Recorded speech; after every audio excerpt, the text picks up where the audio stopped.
Operation సింధూర్లో ప్రధాన భూమికను పోషించినటువంటి మన సైనికాధికారి colonel Sophia ఖురేషిని ఉద్దేశించి విజయ్ షా గారు చేసినటువంటి వ్యాఖ్యలు ఏవైతే ఉన్నాయో అవి ఇప్పుడు తీవ్ర దుమారాన్ని రేపుతూ ఉన్నాయి. ఆ వ్యాఖ్యల మీద సుప్రీంకోర్టు కూడా ఇప్పుడు అసహనాన్ని వ్యక్తం చేసింది. విజయ్ షా గారు నోటి దోలతో చేసినటువంటి ఆ వ్యాఖ్యలు ఏవైతే ఉన్నాయో ఇప్పుడు అవి తన మంత్రి పదవినే పోగొట్టేలా ఉన్నాయంటూ కొంతమంది అభిప్రాయాన్ని వ్యక్తం చేస్తున్నారు. అసలు విజయ్ షా గారు సోఫియా ఖురేషి గారిని ఉద్దేశించి ఎటువంటి వ్యాఖ్యలు చేశారు, దాని మీద సుప్రీంకోర్టు ఎందుకు అసహనం వ్యక్తం చేసింది అనేది పూర్తి స్థాయిలో మనం ఒకసారి విశ్లేషణ చేసుకునేటువంటి ప్రయత్నం అయితే చేద్దాం.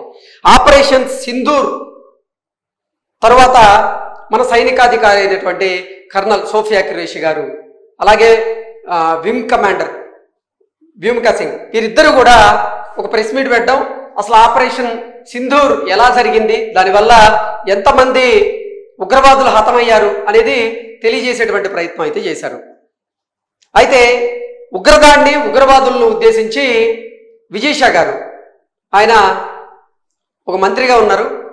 ఆయన ఒక అర్థంతో వచ్చేలాగా వ్యాఖ్య చేయబోయి మరో అర్థం వచ్చేలాగా ఆయన వ్యాఖ్య చేశారు. ఆయన ఉద్దేశం ఎలా ఉన్నప్పటికీ ఆయన చేసినటువంటి ఈ వ్యాఖ్యలు ఏవైతే ఉన్నాయో తీవ్ర దుమారాన్ని అయితే రేపుతున్నాయి. దానికి కారణం ఏంటంటే ఉగ్రవాదులు అసలు ఉగ్రదాడికి పాల్పడినటువంటి ఉగ్రవాదులు ఎవరైతే ఉన్నారో వారు మన హిందువుల మీద దాడి చేశారు. అయితే ఏదైతే ఉగ్రవాదులు దాడి చేశారో ఆ ఉగ్రవాదుల మీదకి ఆ ఉగ్రవాదుల చెల్లైనటువంటి సోఫియా ఖురేషి గారిని ప్రయోగించామంటూ ఆ అర్థం వచ్చేలాగా విజయ్ షా చేసినటువంటి వ్యాఖ్యలు ఇప్పుడు తీవ్ర దుమారాన్ని రేపడమే కాదు అతని పదవిని కూడా పోగొట్టేలాగైతే ఉన్నాయి. అసలు అతను ఏమన్నాడు అనేది పూర్తి స్థాయిలో ఒకసారి మనం విశ్లేషణ చేసుకునేటువంటి ప్రయత్నం అయితే చేద్దాం.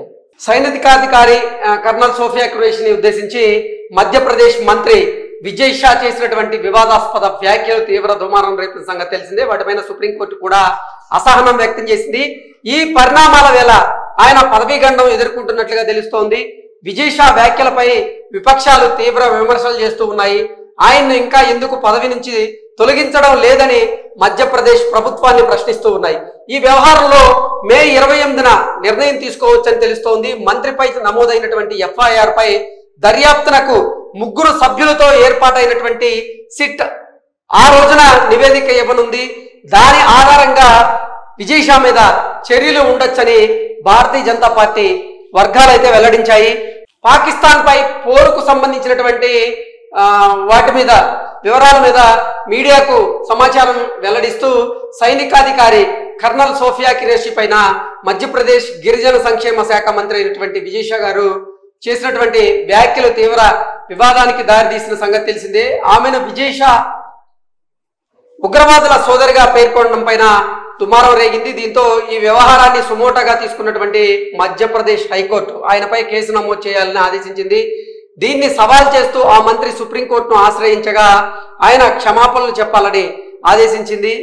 ఇదే అంశంపై నిన్న జరిగినటువంటి విచారణలో సుప్రీం ఆగ్రహం వ్యక్తం చేసిన సంగతి తెలిసిందే. క్షమాపణలు ఎక్కడ చెప్పారు, ఎలా చెప్పారు, సారీ చెబుతున్నప్పుడు అందులో కొంత అర్థం ఉండాలి. కొన్నిసార్లు న్యాయ విచారణను తప్పించుకునేందుకు కొందరు మర్యాదపూర్వకంగా మాట్లాడినట్లుగా నటిస్తారు, మరికొన్నిసార్లు మొసరి కన్నీరు కారుస్తారు.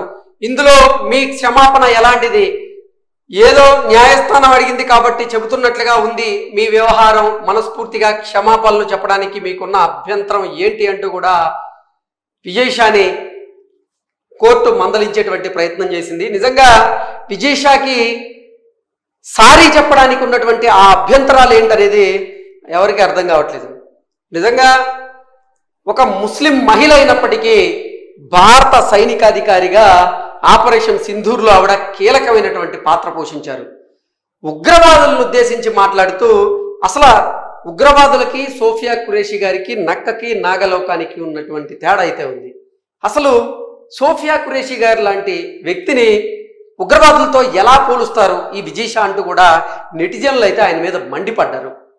మీరు ఒక బాధ్యతాయుతమైనటువంటి మంత్రి పదవిలో ఉండి మహిళల పట్ల మీరు గౌరవంగా ప్రవర్తించాల్సింది పోయి అసలు ఆపరేషన్ సింధూర్లో కీలకమైనటువంటి పాత్ర పోషించినటువంటి సోఫియా ఖురేషీ గారి గురించి మీరు ఇటువంటి అసభ్యకరమైనటువంటి పదజాలంతో మీరు చేసిన వ్యాఖ్యలు ఏవైతే ఉన్నాయో అవి నిజంగా అభ్యంతరకరంగా అయితే ఉన్నాయి.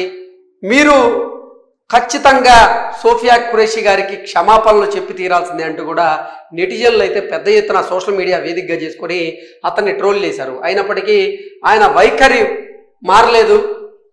ఆఖరికి సుప్రీంకోర్టు ఆయన మీద ఆగ్రహం వ్యక్తం చేసినప్పటికీ కూడా తన వైఖరిని ఆయన మార్చుకోవాలి.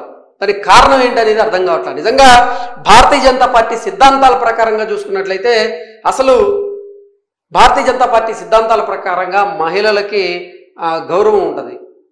ఇతను అనవసరంగా సోఫియా ఖురేషీ గారి మీద వ్యాఖ్యలు చేశారు. ఆ వ్యాఖ్యలు తప్పు అని తెలుసుకున్న తర్వాత కూడా ఆవిడికి క్షమాపణలు చెప్పడానికి ఆయన సంకోచిస్తున్నారు అంటే అతను నిజంగా ఆయన వ్యక్తిత్వం ఏంటి, ఆయన వైఖరి ఏంటి అనేది మనం అర్థం చేసుకోవచ్చు. ఏంటి, ఒక మహిళకి క్షమాపణలు చెప్పడానికి నీకు ఉన్నటువంటి సమస్య ఏంటి? ఆ వ్యాఖ్యలు చేసి బట్టే కదా నిన్ను క్షమాపణ చెప్పమని అడుగుతుంది. నువ్వు ఆ వ్యాఖ్యలు కనుక చేసి ఉండకపోతే నిన్ను క్షమాపణలు చెప్పమని ఎవరు అడగరు కదా. మరి ఎందుకు మీరు క్షమాపణలు చెప్పడానికి వెనకాడుతున్నారు? మీ మంత్రి పదవి పోతుంది అని తెలిసినా మీరు స్పందించడం లేదు అంటే మీ వైఖరి ఇంతేనా అంటూ కూడా నెటిజన్లు అయితే నెటిజన్లు ఆయన మీద విరుచుకుపడుతూ ఉన్నారు. నిజంగా చెప్పాలి అంటే మధ్యప్రదేశ్ మంత్రి అయినటువంటి విజయ్ షా గారికి తన నోటి దౌల వల్ల మంత్రి పదవి గండం అయితే ఉంది.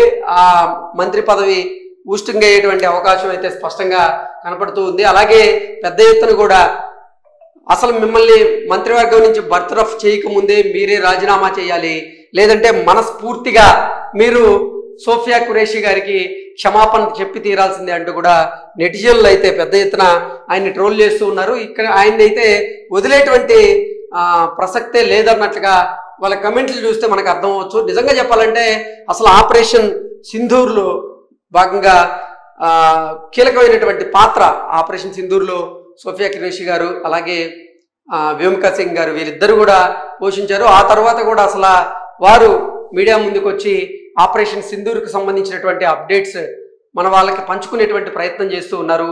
అటువంటి వారి మీద ఇటువంటి వ్యాఖ్యలు చేయడం మంచిది కాదు.